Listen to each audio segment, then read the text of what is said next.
Isaiah Thomas. And first of all, I got to say, because Bones and I were, My man.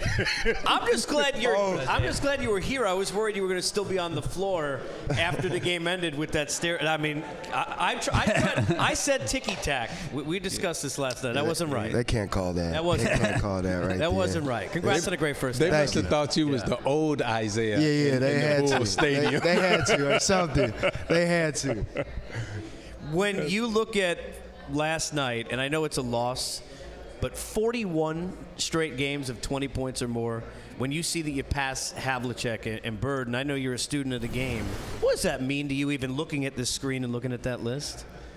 It doesn't seem real at times. I mean, just to be in the conversation with such great players and legends and Hall of Famers, it's like every few games they always bring up something that I'm either close to Bird or passing somebody. So it's an unbelievable moment, but that happens when you play for the Celtics. So I want to talk to you about two things. There's two questions I have for you. I want to ask you about after you guys experienced the playoff loss against the Atlanta Hawks, what did you do to go back and improve your game and get to this level? And the second question I have for you is, talk about the relationship that you have with Floyd, with Mayweather, how you two feed off of each other in terms of confidence, what you've learned from him, watching him train, work out, prepare for a fight, and how that's helped you. First, when I went back this summer and watched film, I wanted to get better at all aspects of my game. The Atlanta Hawks double teamed me a lot, and I had to make sure I couldn't use that as an excuse of why maybe I didn't play so well or why I couldn't get my team over the hump. So my thing about this season was just to make the right play. Be aggressive at all times. I remember you telling me years ago, be aggressive to score every time down. That's going to open up your passing lanes for assists. So my mindset this year is just every time down, I'm looking to score. And then making a play off what the defense gives me. And then with Floyd, it's just a mindset of being great. He's always talking to me about not settling, not just being one of the greatest, but being the greatest player ever. And as he is the greatest boxer ever. And he's a guy that just talks to me before every game, basically, and says they lace up the shoes the same way you do. Don't back down from anybody. And he's a guy that really gives me good advice about being on the top of my game. I'm curious, Isaiah, with all the things that are happening within your game, which I think you've had a tremendous amount of confidence that these things could happen for you in the league, and now we're just all getting a chance to watch you do amazing things. What part about the NBA game and about your mentality has your play opened up in terms of leadership, in terms of responsibility? I mean, things that you might not have ever in your head considered, oh my gosh, now I got these responsibilities on top of what I can do with the ball. It's everything. I mean, I've always been a leader growing up. I mean, I remember my dad always telling me, don't be a follower, be a leader at a young age. But with being that guy, it takes a lot of responsibility. Like, you got to own up to a lot of things. You got to make sure guys know, okay, I'm at fault at times. I need y'all to get on me. I'm not perfect, and I can't just be getting on you guys all the time when I'm not doing right. Y'all can say something to me, and my teammates know that, and my coaching staff knows that.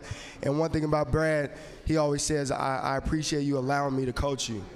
And that says a lot. And I want to be great. I want to be one of the best players to play, and I got to be allowed to be coached.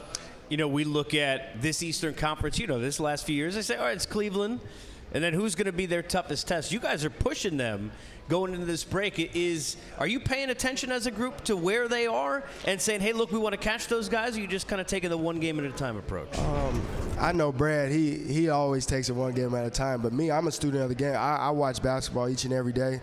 Yeah, we're chasing them. They're the team in front of us, and they're the team to beat, and we want to knock them out. And it's going to take a lot. I mean, they're the defending champions, so we feel like we can compete against anybody in this league.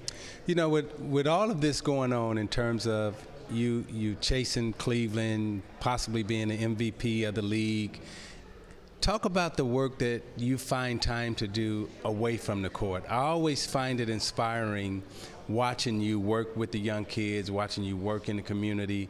And I remember the trip that you took over, I think it was to India, Yes. where, you know, you came back and you said you were just blown away by, you know, how people treated you Yeah. and how you got a chance to interact with people from around the world. So it's not just in Boston, but it's also in your hometown in Seattle and what you're doing. Talk about some of that inspiring work that you're doing Man, now. it's bigger than basketball. I always say it's how you treat people who can't do anything for yourself.